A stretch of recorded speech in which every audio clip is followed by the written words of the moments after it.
Almost 2 years ago, I thought I had cracked a problem that humans solved thousands of years ago. I made a simple earthenware oil lamp, filled it with olive oil, dropped in a wick, lit it, and it worked perfectly. Then, a few weeks later, my kitchen counter was slick with oil. The lamp was bleeding. The oil had slowly migrated through the clay itself, soaking through the vessel like water through leather. I tried fixing it by polymerizing oil inside the ceramic, baking it in the oven until the oil hardened into a plastic-like layer. That worked longer, but not permanently. Eventually, the fresh oil inside softened that hardened layer, and the lamp began leaking again. That failure taught me something important. Ancient technology wasn't crude, it was specific, and if you skip one step they already knew, it will fail every time. If you care about historical survival skills, ancient engineering, or practical off-grid lighting, this lesson matters. Before we go any further, take a second to like the video, share it with someone who appreciates real history, drop a comment with your thoughts, and subscribe to WARFRONT Survival. This channel exists to preserve knowledge that worked when failure wasn't an option. Now, let's get into how oil lamps actually worked for thousands of years, and how to make one that doesn't leak. Oil lamps only work when the shape respects the physics. One of the biggest mistakes modern makers make is assuming an oil lamp needs a large reservoir.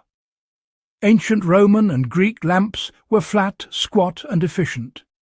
They held only a few tablespoons of oil because oil was valuable and flame control really mattered. A shallow body minimizes hydrostatic pressure against the clay walls, which dramatically reduces seepage.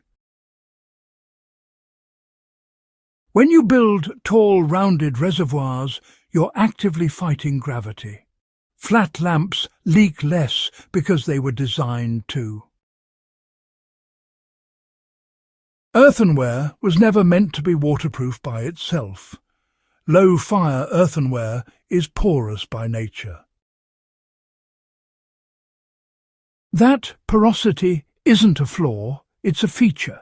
It allows thermal shock resistance and easy firing with primitive methods, but it also means liquids will migrate through it unless sealed. Ancient people knew this. They didn't rely on firing temperature alone, and they didn't coat the inside with oil and hope for the best. They used organic sealants that chemically changed inside the clay body. Why polymerized oil fails as a seal. Polymerizing oil hardens it, but it never becomes inert. Fresh oil acts as a solvent over time, softening and remobilizing that hardened layer. That's why, an oil-sealed lamp may last for weeks or even months, but it will always fail eventually. The seal and the fuel are, chemically compatible, which just guarantees long-term breakdown.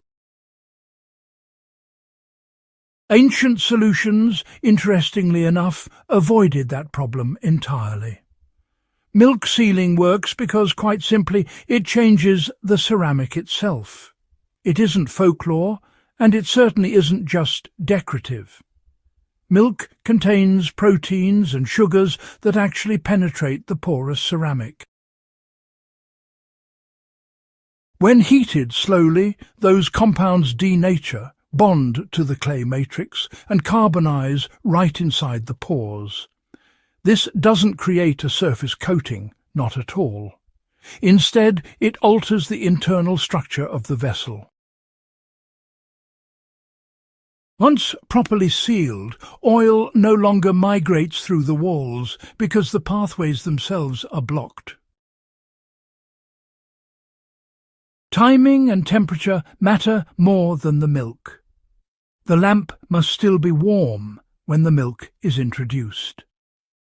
Warm ceramic draws liquid deep into its pores. After soaking for at least an hour, the milk must be driven out slowly.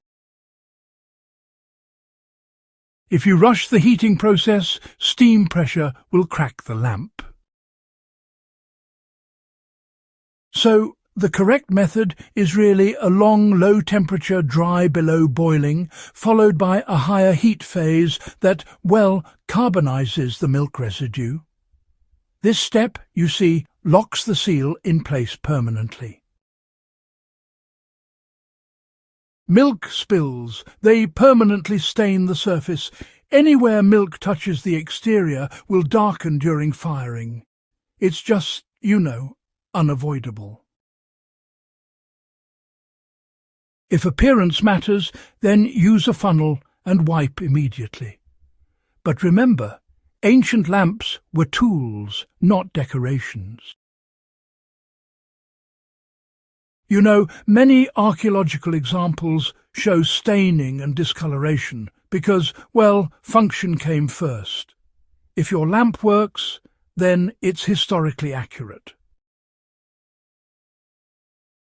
Primitive firing is actually sufficient when done patiently. Charcoal firing, for example, reaches adequate temperatures for earthenware without the need for modern kilns. The key is duration, not peak heat. Slow heating and slow cooling prevent cracking. Ancient lamps weren't rushed, and honestly, neither should yours be. A full-day firing cycle is normal, not excessive. Small lamps are more efficient and safer. A properly shaped lamp burns cleanly, uses minimal oil, and produces a steady flame. Large reservoirs waste fuel and increase leak risk. The ancient designs survived because they were optimized through centuries of daily use, not guesswork. This method creates a functional survival tool, not a novelty. A sealed earthenware oil lamp provides reliable light with nothing but clay, oil, and fire. No glass, no metal, no modern materials. That matters in long-term survival scenarios where resupply isn't guaranteed. This is why civilizations relied on them for millennia. If you want real historical knowledge that holds up under use, not theory, you're in the right place.